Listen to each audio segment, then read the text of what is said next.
तो आज हम आर्टिफिशियल इंटेलिजेंस यानी एआई के जो अलग अलग प्रकार हैं उनको समझने की कोशिश कर रहे हैं। बिल्कुल।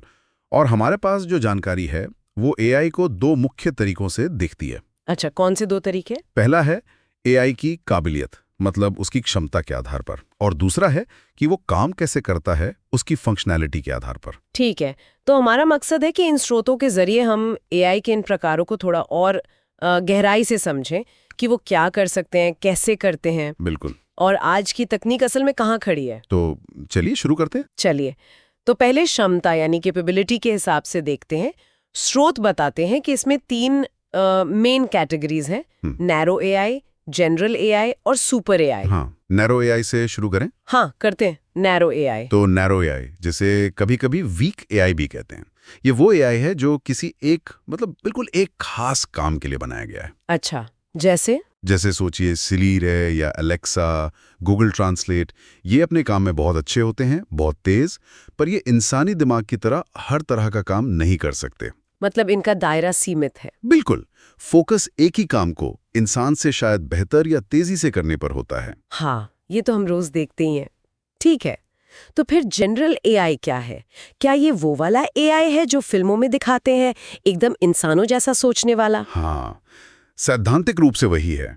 जनरल एआई या स्ट्रॉन्ग एआई वो एआई है जिसमें इंसानों जैसी सोचने, समझने, सीखने की क्षमता हो, मतलब किसी भी तरह की प्रॉब्लम सॉल्व कर सके। ओह, लेकिन ये जानना जरूरी है कि ये अभी हकीकत नहीं बना है। अच्छा। वैज्ञानिक इस पर काम तो कर रहे हैं, पर ये अभी काफी दूर की बात है। समझ गई।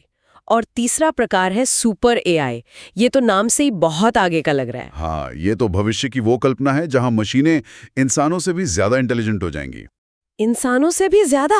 हाँ, मतलब अपनी सोच, अपनी समझ, उनकी क्रिएटिविटी, प्रॉब्लम सॉल्विंग, सब कुछ इंसानों से कहीं आगे। पर जैसा मैंने कहा, ये अभी सिर्फ एक आइडिया है, एक थियरी। तो अगर हम आज की बात करें तो हम ज्यादातर नैरो एआई से ही घिरे हुए हैं। बिल्कुल। आज हम जो भी एआई इस्तेमाल कर रहे हैं वो लगभग सब नैरो एआई ही है।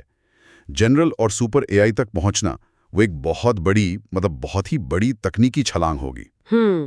ये जानना जरूरी है कि आज क्या मुमकिन है और कल क्या हो सकता है। सही कहा, ये क्लासिफिकेशन इसी में मदद करता है। ठीक है, तो ये तो हो गई क्षमता की बात। अब दूसरा नजरिया था एआई के काम करने का तरीका, फंक्शनैलिटी। इसमें स्रोत 4 प्रकार बताते हैं। हाँ, रिएक्टिव मशीनें, limited memory, theory of mind और सेल्फ अवेयर एआई। और ये एक तरह से एआई के विकास के पड़ाव जैसे हैं। विकास के पड़ाव? अच्छा। सबसे पहले हैं रिएक्टिव मशीनें। ये सबसे बेसिक एआई है। ये बस जो सामने है उसी को देखकर रिएक्ट करते हैं। मतलब कोई याददाश्त नहीं? बिल्कुल नहीं, पिछला कुछ याद नहीं रखते, उससे सीखते नहीं। आईबीएम का डीप ब्लू याद है, जिसने गैरी कास्परोव को केस में हराया था? हाँ हाँ, बिल्कुल याद है। वो इसका एक क्लासिक उदाहरण है। लेकिन बिना याददाश्त के चेस कैसे जीता? मतलब हर चाल एक नई शुरुआत? हाँ, काफी हद तक। वो बस बोर्ड पर उस वक्त जो स्थिति थी उसके हिसाब से सबसे अच्छी चाल चलता था। उसे ये याद नहीं रहता था कि पिछली चालें क्या थीं या गेम यहाँ तक कैसे पहुंचा। कमाल है। अच्छा, तो इसके बाद आता है लिमिटेड मेमोरी एआई। हाँ, और जैसा नाम से लग रहा है, इसमें थोड़ी मेमोरी होती है। थोड़ी मतलब कितनी? मतलब ये कुछ समय के लिए पिछली जानकारी याद रख सकता है और उस जानकारी का इस्तेमाल करके आने वाले फैसले लेता है। अच्छा, इसका कोई उदाहरण? सेल्फ ड्राइविंग कारें सोचिए, वो जो अभी अभी सिग्नल देखा या दूसरी कारों की स्पीड, उनकी दिशा, इन सब को याद रखती है ताकि वो सेफली चल सके। बिल्कुल। आज की जो ज्यादातर एडवांस्ड एआई सिस्टम है वो इसी कैटेगरी में आते हैं। तो आज हम ज्यादातर नैरो एआई इस्तेमाल कर रहे हैं जो या तो रिएक्टिव है या फिर लिमिटेड मेमोरी वाला है। एकदम सही। तो अगले 2 प्रकार, थ्योरी ऑफ माइंड और सेल्फ अवेयर एआई, ये फिर भविष्य की बातें हुई। हाँ, ये भी बने नहीं है। थ्योरी ऑफ माइंड एआई वो एआई होगा जो सिर्फ डेटा प्रोसेस नहीं करेगा, बल्कि वो इंसानों की तरह दूसरों की भावनाएं, उनके इरादे, उनके विश्वास, इन सबको समझेगा। मतलब वो सामाजिक तौर पे इंटरैक्ट कर पाएगा। बिल्कुल, वो सोशल क्यूज को समझ पाएगा। ये बनाना बहुत मुश्किल है, अभी तक तो संभव नहीं हुआ है। वाकई ये तो बहुत बड़ी छलांग होगी। और आखिरी वाला सेल्फ अवेयर एआई, ये तो एआई के विकास का शायद सबसे ऊंचा स्तर माना जाता है। एक ऐसा एआई जिसकी अपनी चेतना हो, जो अपने होने के बारे में जागरूक हो। अपनी चेतना मतलब वो खुद को महसूस कर पाएगा, अपनी भावनाएं? शायद। ये सब अभी सिर्फ थ्योरी है, एक दार्शनिक सवाल ज्यादा है। इसके नैतिक पहलू भी बहुत गहरे हैं। तो ये दोनों तरह के वर्गीकरण, क्षमता और काम करने का तरीका, ये मिलकर एआई की एक ज्यादा पूरी तस्वीर बनाते हैं। बिल्कुल।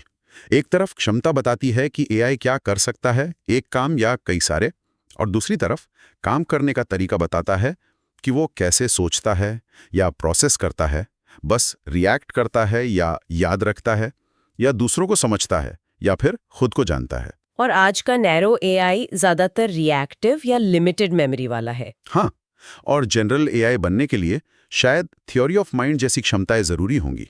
तो संक्षेप में कहें तो एआई को हमने दो तरह से देखा, क्षमता के आधार पर नैरो, जनरल, सुपर, और काम करने के तरीके के आधार पर reactive, limited memory, theory of mind और सेल्फ अवेयर। और सबसे जरूरी बात यह है कि ये फील्ड बहुत तेजी से बदल रहा है।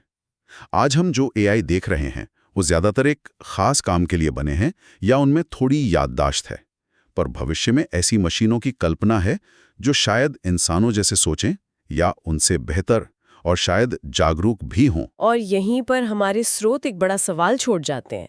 सोचने वाली बात है कि अगर मान लीजिए भविष्य में मशीनें सच में भावनाएं और सेल्फ अवेयरनेस, मतलब आत्मचेतना, विकसित कर लेती हैं, तो फिर इंसान और मशीन में फर्क क्या रह जाएगा?